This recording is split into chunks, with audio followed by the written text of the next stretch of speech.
Ada dua hal ya, secara prinsip sebetulnya kami jauh-jauh hari sejak 2 3 tahun yang lalu, itu banyak terjadi kekosongan di lapangan. Nah, tentunya kami waktu itu pernah menyampaikan ini yang berkaitan dengan solar ini seperti apa gitu loh ya. Dan bahkan, kami juga mengusulkan secara bertahap bahwa, bisa dihapuskan mengenai BBM subsidi ini gitu ya.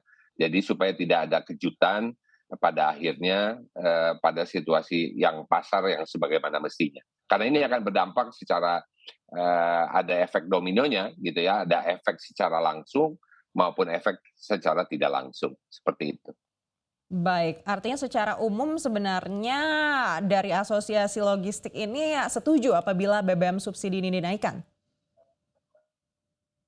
Ya, yang paling penting itu kan ketersediaan daripada BBM itu sendiri gitu lah, ya kan.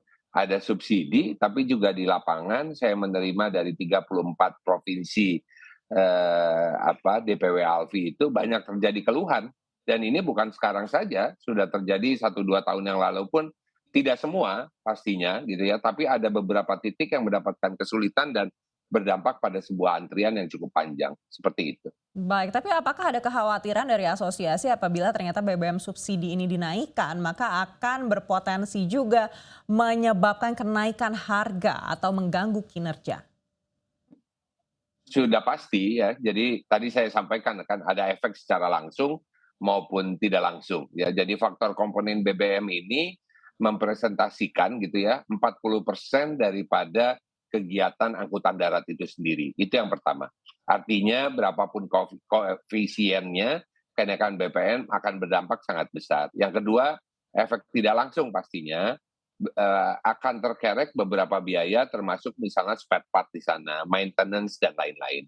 Pasti ada dampaknya ya kepada para pelaku usaha di bidang logistik ini. Seperti itu.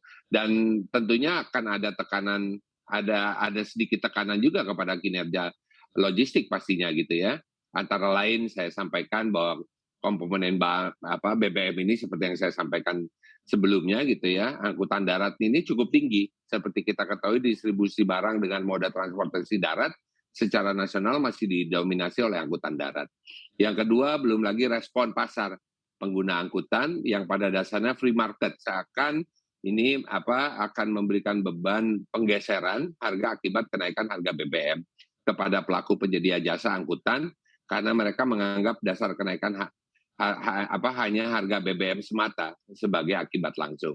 Ini kan dampaknya pasti ada ke yang lain-lainnya, seperti itu. Baik, kekuatan industri logistik sendiri sejauh ini seperti apa? Apakah juga sudah bisa punya antisipasi apabila ternyata BBM yang dinaikkan ini memberikan efek yang sangat signifikan seperti yang tadi Bapak sampaikan? Ya, pastinya kan antisipasi dan efisiensi yang bisa dilakukan ya. Banyak hal yang bisa kita lakukan. Bicara ini kita juga bicara mengenai logistik sebagai bagian dari supply chain atau yang kita sebut dengan mata rantai pasok. Ya, berarti bicara ekosistem ya. Jadi usaha kami atau bisnis kami ini sangat tergantung juga terhadap industri lainnya. Ini yang mesti kita lihat juga yang menggunakan jasa logistik tentunya khususnya angkutan darat. Efisiensi di sisi produsen misalnya.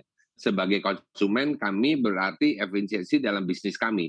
Jadi kalau konsumen kami manufaktur ya, perusahaan trader dan lain-lain mempergunakan daripada jasa kami, mereka melakukan efisiensi, kami pun juga harus melakukan efisiensi. Dan sehingga ini perlu multisektor atau kelembagaan.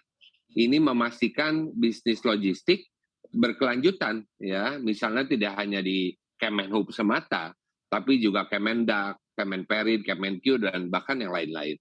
Nah, ini perlu kita hitung karena setiap kenaikan ini tadi juga disampaikan bagaimana dengan inflasi yang mungkin juga akan berdampak kepada inflasi. Seperti itu. Baik.